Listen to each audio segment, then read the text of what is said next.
ثم توبوا إليه إن ربي رحيم ودود.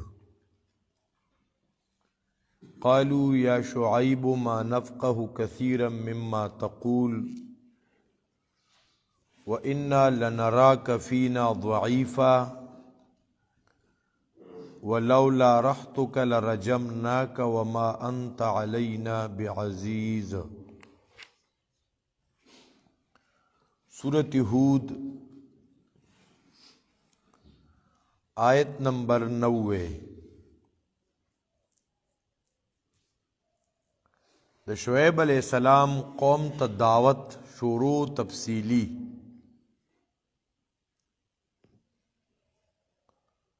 په دې آیت مبارکه کې هم د دعوت سیسه ذکر دا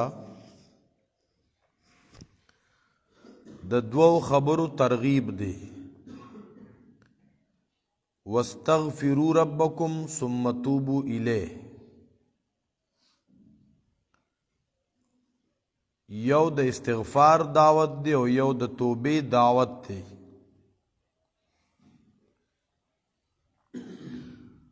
او مونږ او تاسو که د انبیاء کرام علیهم السلام دعوت وګورو د توحید د بیان سره د رد د شرک سره هغه قوم کې چې کوم مرضونه او د هغې نشاندهي کولو سره د توبې او د استغفار ترغیب هم بیانېږي. او دا اهم مضمون د استغفار او توبه. د استغفار معنی دا طلب د مغفرت کول، د الله نه بخښنه غوښتل. تا نه په ژوند کې څونه کمی کوتاهي ګناهونه شوي دي، په هغې د رب نه بخښنه غوښتل. کمی کوتاهي هم د نه شوي، په هغې بخښنه غوښتل.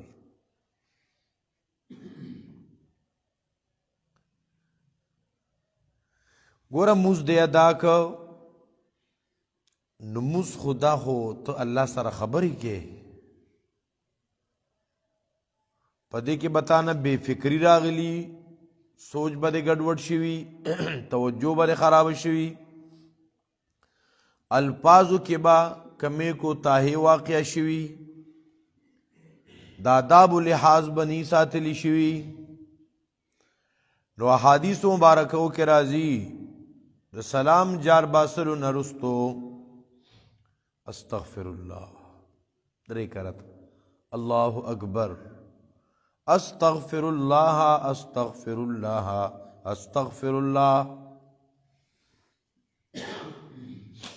د نیک عمل نه رستو هم استغفار کول. زموږ دا تبلیغ والا ملګري وایي که نه چې کله د ګشت نه واپسي کوو په استغفار سره، هلکه ولې دا موږ څه غلط کار وکړو چې استغفار به پې کوو؟ نه جي نه نه، دا خو د چا کور ته ورتلل د دین په نسبت سره خو لوی کار دی. یاره که څه کمې کوتاهي شوي په دې استغفار کول.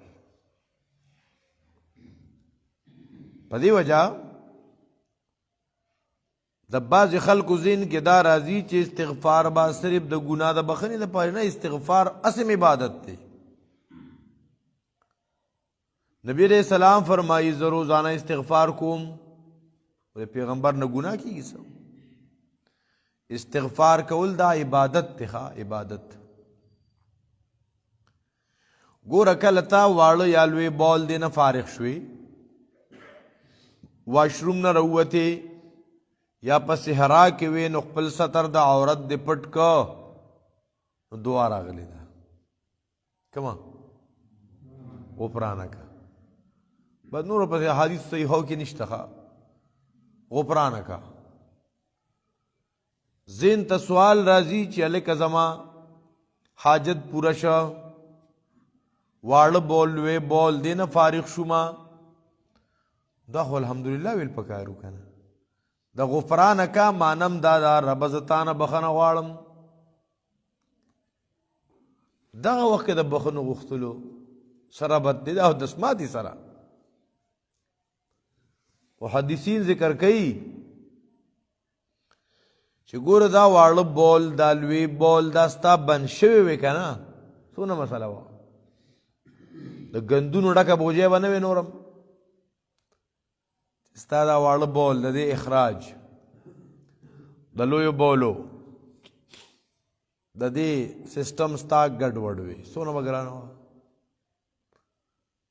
دې خو یې معده دې خالي کېږي خوراک غواړي او دې خوا د هغې د سسٹم نشتا نوز بسکے اللہ انتظام کو تو دا گندونو نا پاک شوی پدې د الله ډیر شکر استل پکار دی ښا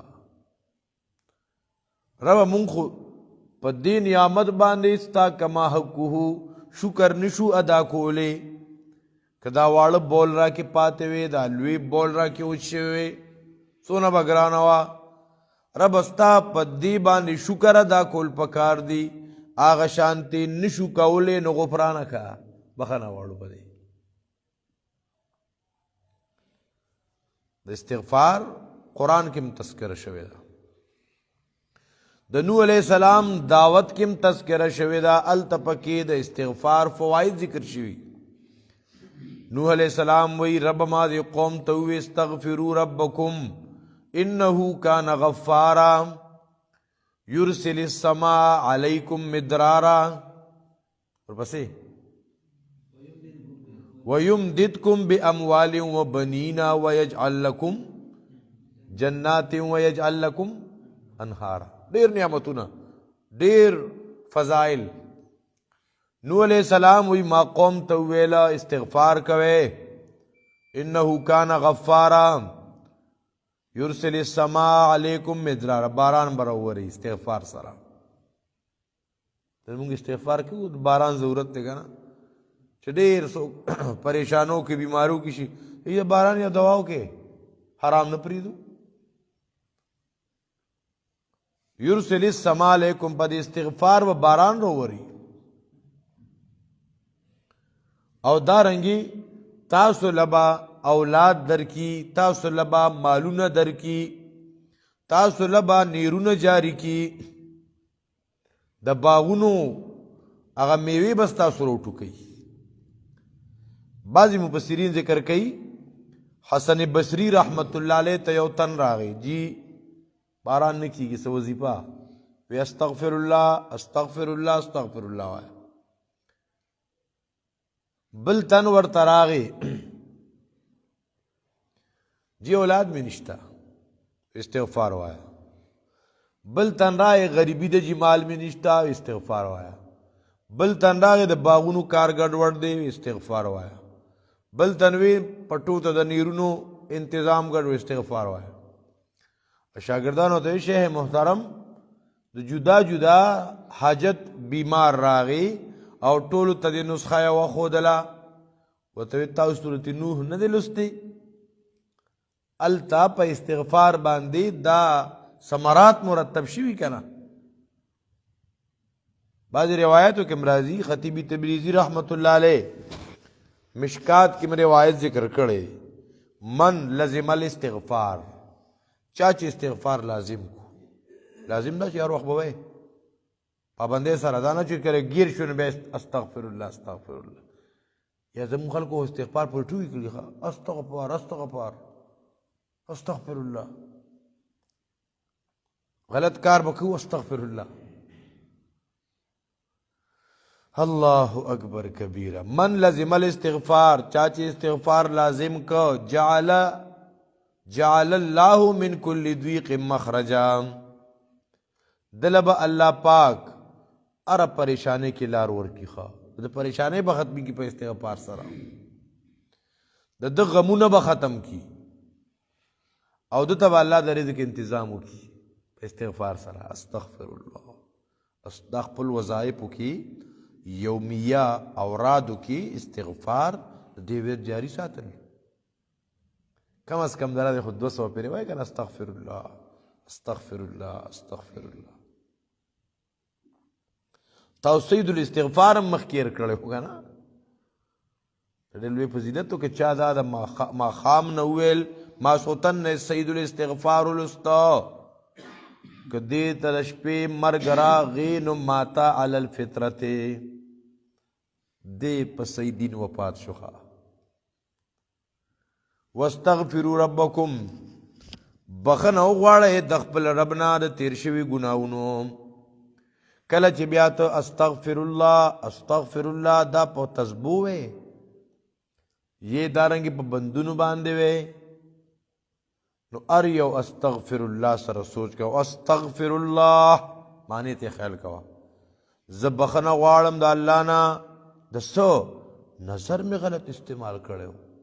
استغفر الله زه بخنه غواړم د الله نه په دې غوږونو باندې مې ګانې بجانې اورېدلې. استغفر الله دا ګناه مې کړې وه په دې د الله نه بخنه غواړم نو دا ګناه مې کړې وه په دې د الله نه بخنه غواړم. استغفر الله معنی ته ورسره سوچ کول. زمونږ ډېر دکانداران رونی که نه نو سره به ګیر چاپې به دې زنانه ناستي ښه تسبو ونې استغفر الله استغفر الله استغفر الله. که دې څه مطلب شو؟ دی خو بخنه غواړم د الله نه او ګناه کې ور مستغره کې. نو ګوره شعیب علیہ السلام خطیب الانبیاء دی که نه نو ګوره ترغیب هم ذکر کوي. واستغفروا ربکم بخنه وغواړئ د خپل رب نه پریشانۍ دله جوړ دي الله ته راشه که نه تیر شوې زندګي پرېږده وه د لالچ د تمې د حرص د ګناه د شرک د بدعت د بې حیایو د فضولیاتو د تاویلو د ماویلو دغه زندګي دې پرېږده وه په استغفار وکړه. واستغفروا ربکم بخنه غواړئ د خپل رب نه. الله اکبر کبیره. بیا استغفار دا عبادت دی. والمستغفرین بالاسحار د ایمان والا او صافو کې بیانېږي.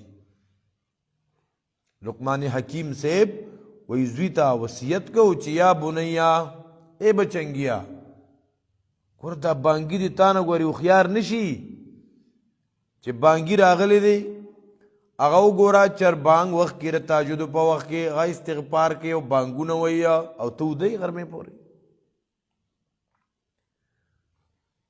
په دې وجه د صحابه کرامو په اوصافو کې راځي.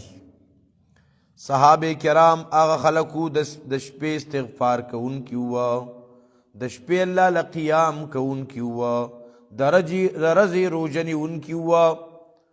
صائم بالنهار قائم باللیل و صائم بالنهار. نن زموږ صفت څه دی؟ نائم باللیل و آکل بالنهار. ټوله شپه اوده ټوله شپه اوده ډېر سړی بړستن ډېر خوند را پرېښودی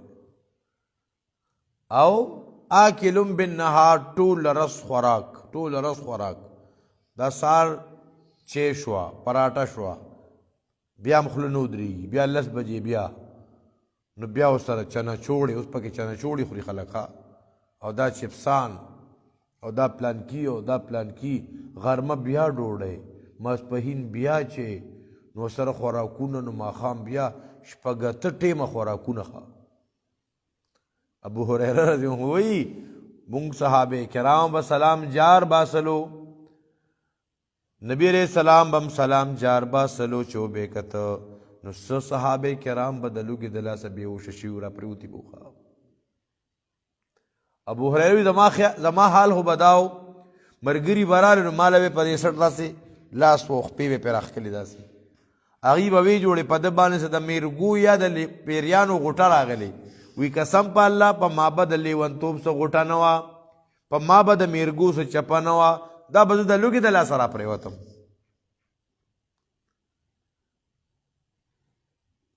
یو صحابي دی هغه فرمایي مونږ په سفر باندې تلو نو مونږ ته به د غونډې ورځې دپاره یو کجوره راکړې شوه دغه نه تپوس یو کجورې سره به تاسو غونډه رس څه کولو وی چې کله بیا کجورې غوښه ختمه شوه موږ به دا ډوکي چوپلو بیا ښه دا مو چوپلو.